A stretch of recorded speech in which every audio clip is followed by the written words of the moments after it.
June was a better reading month for me than May. I read 7 books, 2 were by new-to-me authors, and 5 were new-to-me books by authors I'd read before.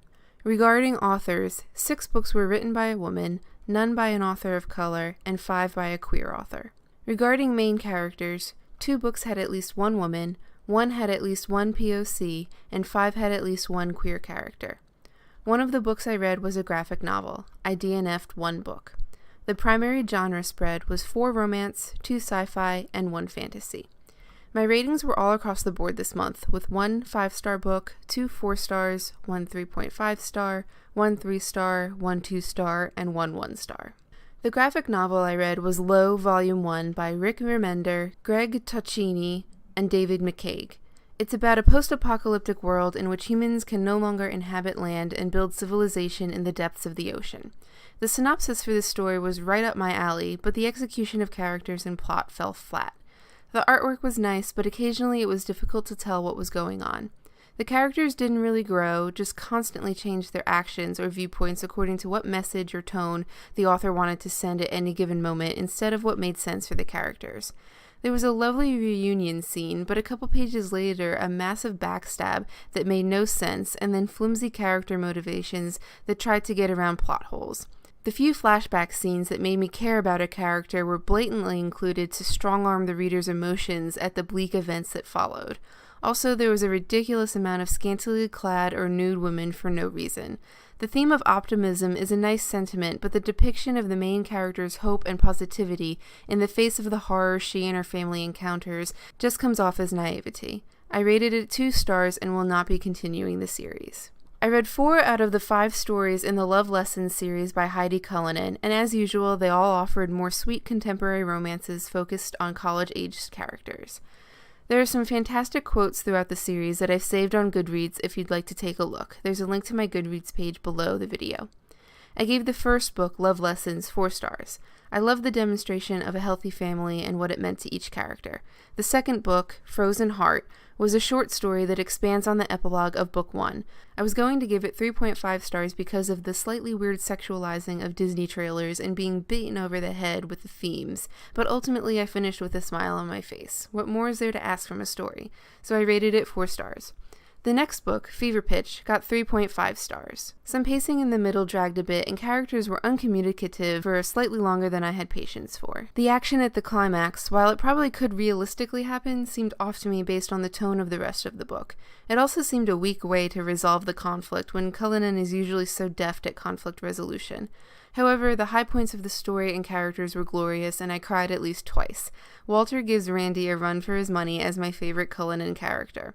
I was really hopeful that a couple of the characters who desperately needed their happily ever after would be featured in the next story, and sure enough, Lonely Hearts did come through on that. I loved the first half of the story with Elijah and Baz's prickliness, but their personalities seemed to lose that and devolve a bit by the end into more generic romance characters. The eventual proposal was super sweet, but didn't seem realistic or necessary for what made these 2 particular characters shine with each other. Their friend Layla's story fell off, and I thought Baz's mother could have been a lot more complex than she was depicted. Overall, though, important issues were dealt with, and I gave it 3 stars. The book I DNF'd and gave 1 star to was Throne of Glass by Sarah J. Maas, which is supposed to be an assassin-themed young adult novel, but seriously missed the mark.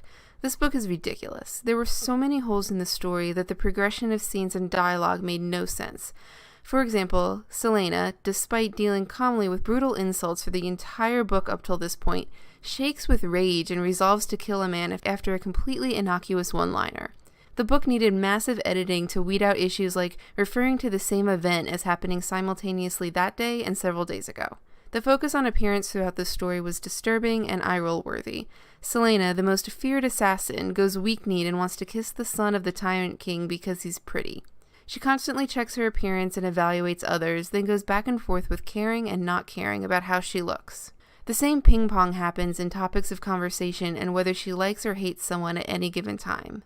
I pushed 15% more past the point I wanted to DNF it, but it was like reading an early draft instead of a finished product. Nothing made sense, everything was frustrating, and a great concept was watered down by weak execution. I will not continue the series and probably nothing else by Maas. My 5-star read of the month was Space Opera by Catherynne and Valente. The story is that aliens make contact with humans, and in order to determine whether or not humans are sentient, they need to send a representative to the space version of Eurovision to compete. It's just as weird as it sounds, and it's brilliant. There really isn't much by way of plot or character development, which are normally the things I care about the most, but oh my gosh, the journey is worth it. Every single word, right down to the acknowledgements, is masterfully crafted. The full experience of reading each chapter, of focusing on each paragraph instead of trying to race to a story climax to find out what happens, is what makes this book shine.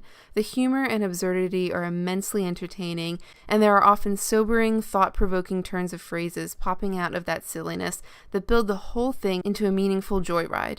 I haven't had an experience with a book like this before, and I loved every second of it. Here's an example of the writing, one of my favorite groupings of disparate elements to clearly get an idea across. Everyone cried when the creature first spoke to them. No, not cried. They wept.